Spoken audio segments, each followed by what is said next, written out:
بسم اللہ الرحمن الرحیم۔ میرے معزز خواتین و حضرات، السلام علیکم۔ کیا آپ کو یہ بات معلوم ہے کہ جو ہم کو گمراہی کی طرف لے جاتا ہے شیطان، وہ کس چیز کا بنا ہے؟ شیطان کون تھا؟ شیطان کی تخلیق کیسے ہوئی؟ جب اللہ تبارک و تعالی نے اس کائنات کو تخلیق فرمایا تو اللہ تبارک و تعالی نے انسانوں کو پیدا کرنے سے پہلے کون کون سی مخلوقات کو پیدا فرمایا تھا؟ اس روح زمین پر انسانوں سے پہلے کون کون سی مخلوقات رہا کرتی تھی، اور انسانوں کے ازلی دشمن شیطان کو کیسے پیدا کیا گیا؟ اس کے ماں باپ کون تھے؟ اور اس زمین پر سب سے پہلے شیطانوں اور فرشتوں کے درمیان جنگ کس وجہ سے ہوئی؟ اس جنگ کا سبب کیا تھا؟ شیطان اسرائیل سے ابلیس کیسے بنا؟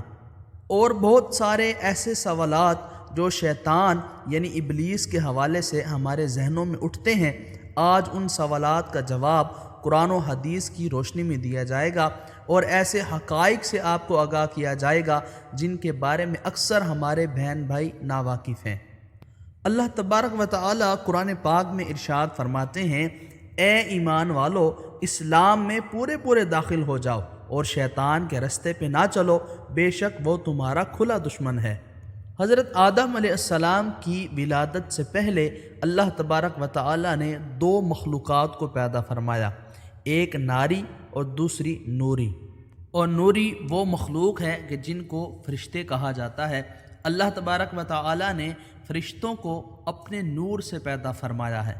اس نوری مخلوق کی اولاد نہیں ہوتی، کیونکہ اللہ تبارک و تعالی نے اس نوری مخلوق کے جوڑے نہیں بنائے، جس وجہ سے فرشتوں کی اولاد پیدا ہی نہیں ہوتی۔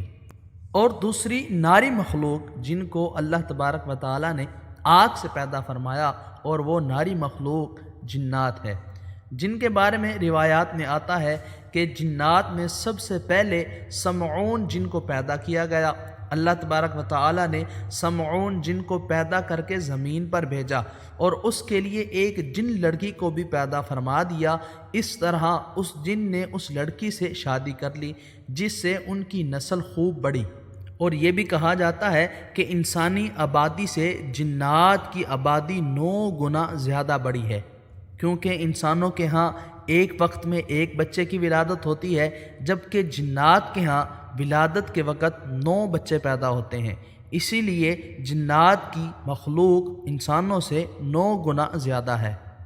شروع میں یہ جنات فرشتوں کی طرح ہر وقت اللہ تبارک و تعالی کی عبادت میں مشغول رہا کرتے تھے، اور پھر آہستہ آہستہ ان میں سے کچھ جنات نے اللہ تبارک و تعالی کی نافرمانیاں کرنا شروع کر دیں، اور اللہ تبارک و تعالی کے حکم کو ماننے سے انکار کر دیا، جس کی وجہ سے یہ ناری مخلوق اللہ تبارک و تعالی کی نافرمان مخلوق بن گئی۔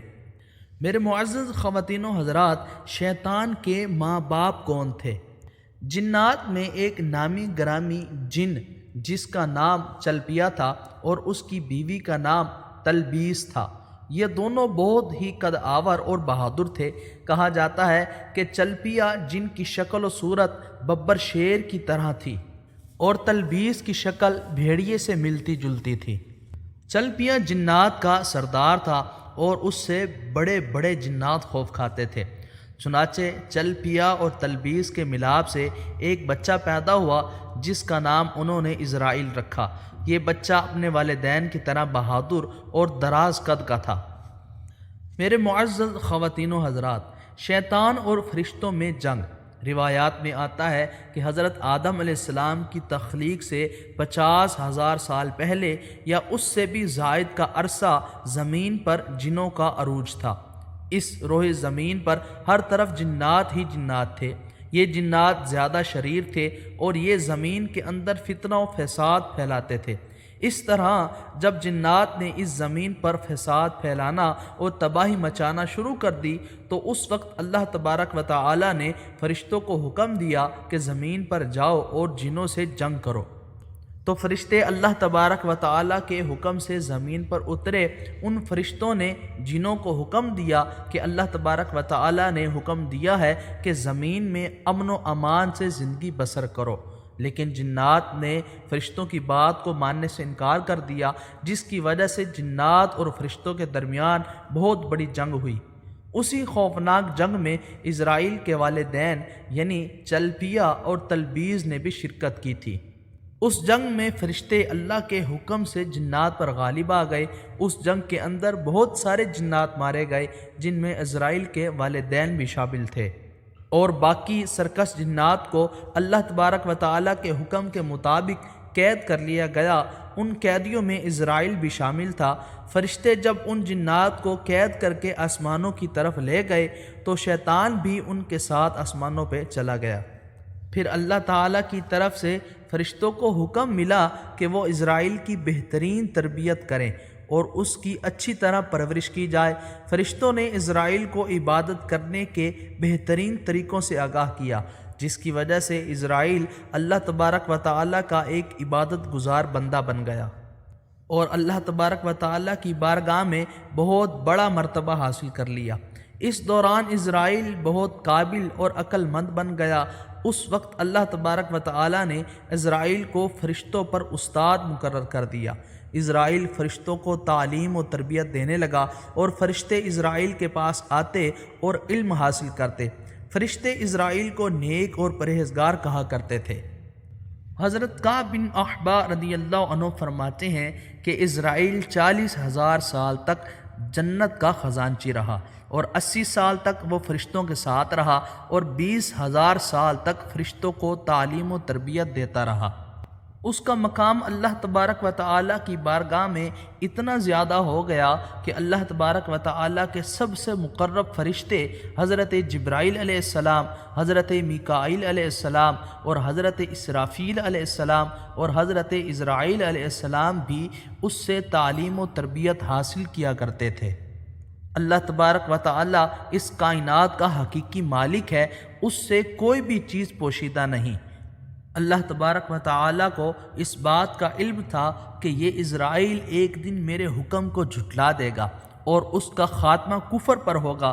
چنانچہ ایک دن اسرائیل کا گزر لوح محفوظ کے قریب سے ہوا تو اسرائیل نے لوح محفوظ پر دیکھا جس پر لکھا ہوا تھا کہ میں شیطان مردود سے اللہ کی پناہ مانگتا ہوں۔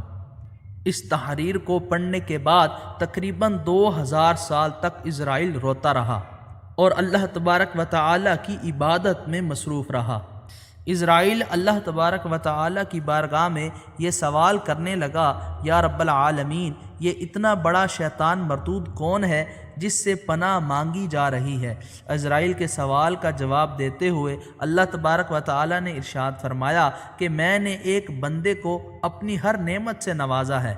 وہ بندہ ایک دن میرے حکم کو ماننے سے انکار کرے گا، جس کی وجہ سے اس کی ساری عبادت ضائع ہو جائے گی اور وہ شیطان مردود بن جائے گا۔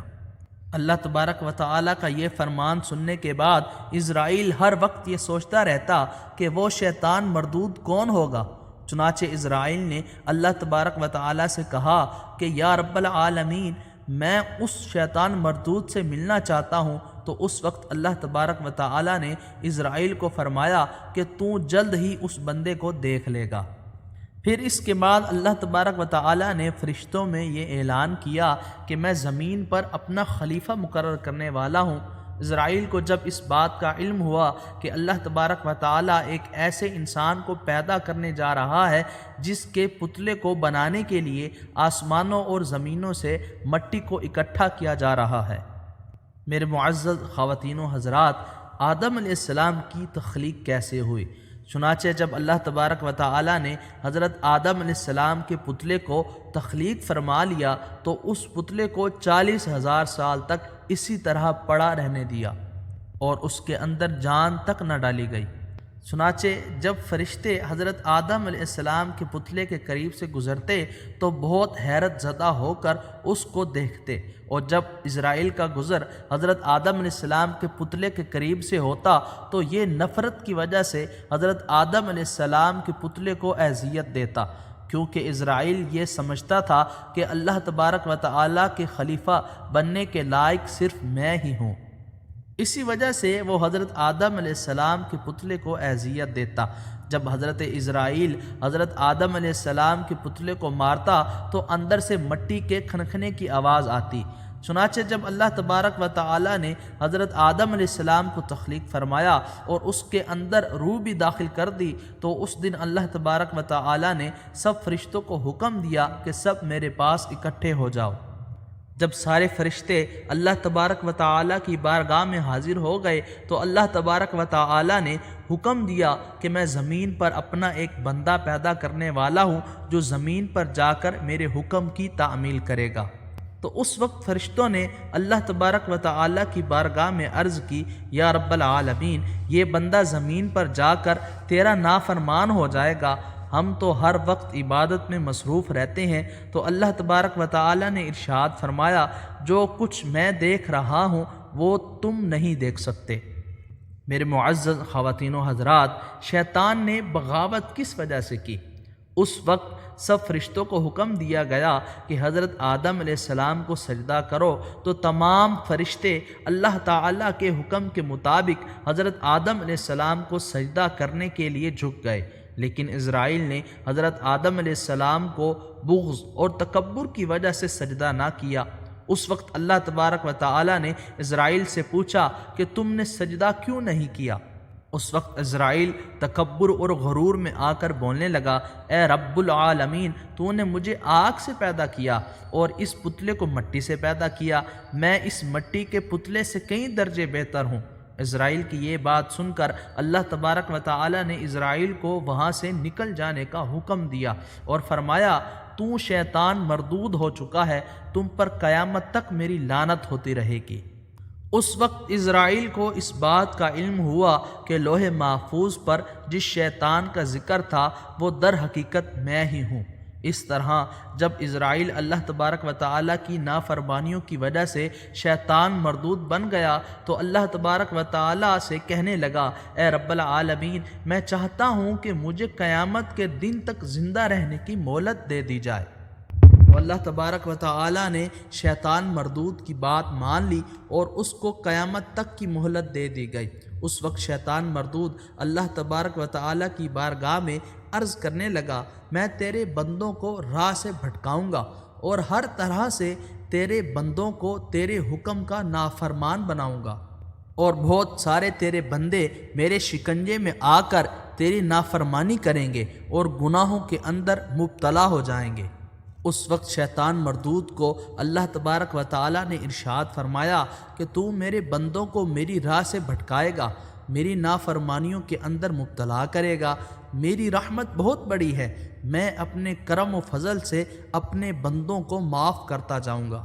اس طرح غرور اور تکبر کی وجہ سے اسرائیل شیطان مردود بن گیا اور اللہ تبارک و تعالی نے لعنت کا طوق اس کے گلے میں ڈال کر اس کو آسمان سے نیچے پھینک دیا، اور اس طرح شیطان مردود ہمیشہ ہمیشہ کے لیے اللہ تبارک و تعالی کی رحمت سے دور ہو گیا۔ روایات میں آتا ہے جب قرب قیامت دوسرا سور پھونکا جائے گا تو اس وقت اللہ تبارک و تعالی شیطان کو دردناک موت عطا فرمائے گا اور اس کے بعد شیطان مردود کو ہمیشہ ہمیشہ کے لیے جہنم میں داخل کر دیا جائے گا۔ اور آخر میں اللہ تبارک و تعالی سے دعا ہے کہ اللہ تبارک و تعالی ہمیشہ اپنی فرما برداری میں زندگی گزارنے کی توفیق عطا فرمائے اور شیطان مردود کے شر سے ہمیں، ہمارے اہل و عیال اور تمام امت مسلمہ کو محفوظ رکھے۔ آمین ثم آمین۔